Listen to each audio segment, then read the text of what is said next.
Hi guys, welcome back to my YouTube channel. It's African Queen Grace as usual, based in Kisumu City. So, as you know, I'm a HR professional with over 12 years of experience. I have a master's in human resources, certified by Chartered Institute of Personnel Development as well as Institute of Human Resource in Kenya. So, I'm excited to share this topic with you. The previous video, for those who've not watched, I talked about 10 key points on what to do in order to prepare for a virtual job interview. And the topic today is how to deal with job search fatigue. This is something that happens often. People might not want to address it, or they might not even acknowledge it, but it happens, where you have been in the market for a long time trying to look for a job and none is coming forth. So how do you deal with fatigue so that you can keep the momentum, you can keep the positivity and confidence in your job interviews? And so I'm going to give you 5 key points. This is things that you can do to rejuvenate yourself, to keep yourself active and positive during the job search. And the first one is when you have done a job search for a period of time. So people gauge themselves. Some of them say, I might get a job within 6 months. Some people say I might get a job within 3 months. Some people are even ambitious and say I might get a job immediately. So after the period of time that you have been, you had put for yourself and you have surpassed that period of time, it's taking longer than what you expected. You need to, number one, reevaluate where the problem is. Take a step back, look at your, application tools, the CV, look at how you're putting your profile together, and ask yourself, where is the problem? You'll excuse the cock and crowing at the back. I'm getting into small poultry farming, so just it keeps on happening. So let's get back to the video. Point number 1 is reevaluate where the problem could be. Is it your tools that you're using to apply for the positions? It could be your CV. It could be your cover letter. It could be how you're portraying yourself in the first interview process. So evaluate these key things and find out where the problem is. So once you evaluate and maybe pinpoint where the gaps could be, re-strategize. Say, okay, maybe if I've been having my CV in this way, maybe I want to change it to a different format. Maybe if you have been having a 16-page CV, 10-page CV, you want to condense it to key things that you want to communicate to the recruiter or the organization or the hiring manager. You want to condense it to 1 page or 2 pages. If you have not updated your LinkedIn profile, that is a good place to start with, because most companies nowadays go to LinkedIn as the first place to reconfirm somebody's CV and profile and experience. So that is a place to go. Make sure you're also addressing the physical fatigue. How have you been applying for these positions? Have you been, photocopying all your CVs and sending them off with all your certificates? Have you been doing online applications? Have you been using, the job firms, the agents that do recruitment? Reevaluate which area you feel you're getting fatigued. And once you pinpoint those gaps, pinpoint those areas, then re-strategize, as I said. So point number 2 is take a break. It's okay to take a 1-week break. It's okay to take 2 weeks, 1 month, even 2 months, to just say, you know what, I need to be off these pages of recruiting, and just take a break. Say I'm not sending applications for the next 1 week. I just want to rejuvenate myself. I want to, build the momentum up.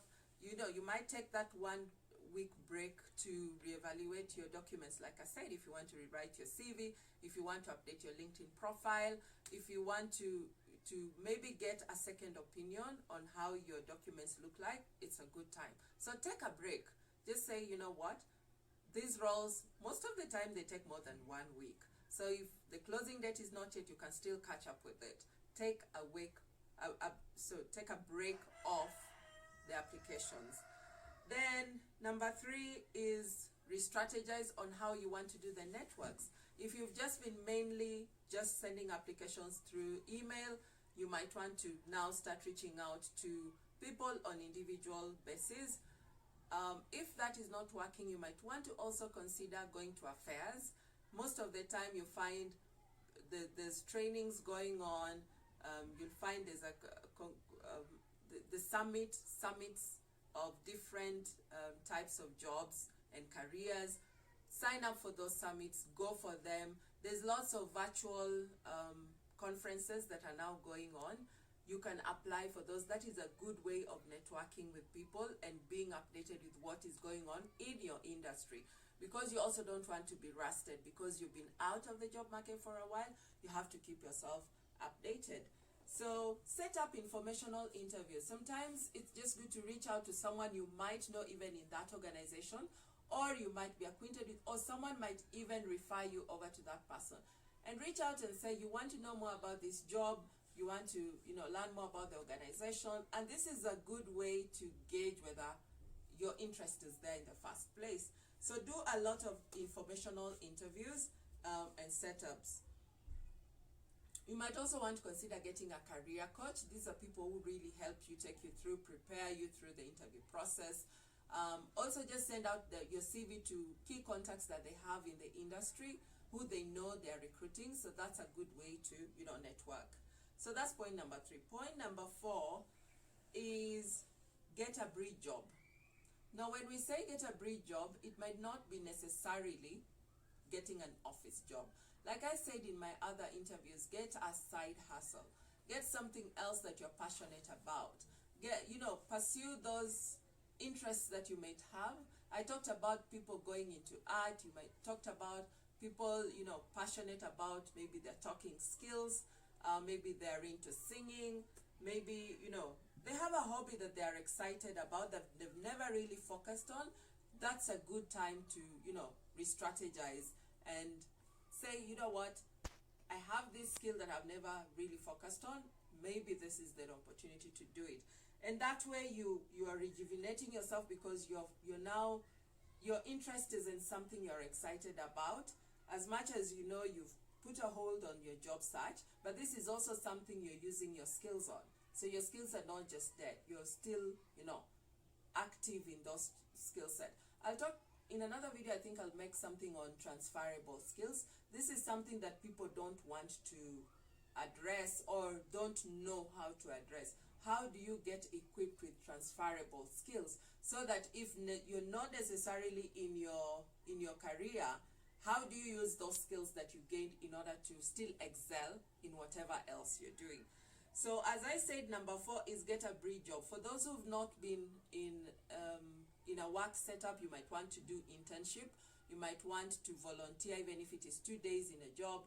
The NGOs have lots of volunteer opportunities. You might want to apply and get yourself out there in the job market. And as you interact with people, that's a good way of also networking. Also, you can learn a new skill. Why not? As I told you in my other videos, that this is something that I had been aspiring to do, but I'd never really focused on. So during this period in time when I'm not fully employed, I said, why not pursue, doing video log and just using the skills that I've had over the years to still be interested in what I do, which is human resources, building people, whether it's in entrepreneurship or whether it's in getting people jobs. And so this is what I'm doing, and I hope someone also can go out there and use their transferable skills and passion that they have for their jobs to do something that can still evaluate them. So you can learn a new skill, launch a new project, try something. We said that you have to try something. Don't just sit back and say a job is not coming, therefore I do not know what to do. do something with yourself. Everybody has a hobby, everybody has an interest somewhere. Get yourself going. You know, there are people in that industry who can push along. You can shadow them, you can help them carry the equipment around and still learn on the job. And lastly, that is point number 5, is take a mental health day. When I talk about mental health day, I'm talking about taking a breath of yourself. Just sighing in and out and evaluating where your mental health check is. Addressing those issues that you might not want to address. I talked about people falling into depression. That is real. We have seen even in the news people who are committing suicide because they don't have a job, they feel they don't have an income, they feel they don't know what tomorrow holds. So just taking a break, and if you need to go to a psychiatrist, if you need to go and talk to a counselor, if you need to take a break from the city and go back to Shago, Shago, it's okay. Take a break. Take a break. Just put aside everything else, all the hustle and bustle, put it aside and address yourself. If you feel you're in a okay place, if you feel that you still can move on, that's good. If you feel you need to talk to someone to help you push through that difficult time, that's okay. We also have people who support our religions, who support and our support system during these difficult times. If you want to talk to your pastor, go ahead and do so. If you talk to your elder, go ahead and do so. Sometimes it just takes that conversation with someone else to recharge yourself, and it's okay. It's about time that we start addressing these issues and saying it's okay to go to someone and say, I am not okay. So those are the 5 key things that I wanted to talk about today. And just to remind you that remember to celebrate small wins.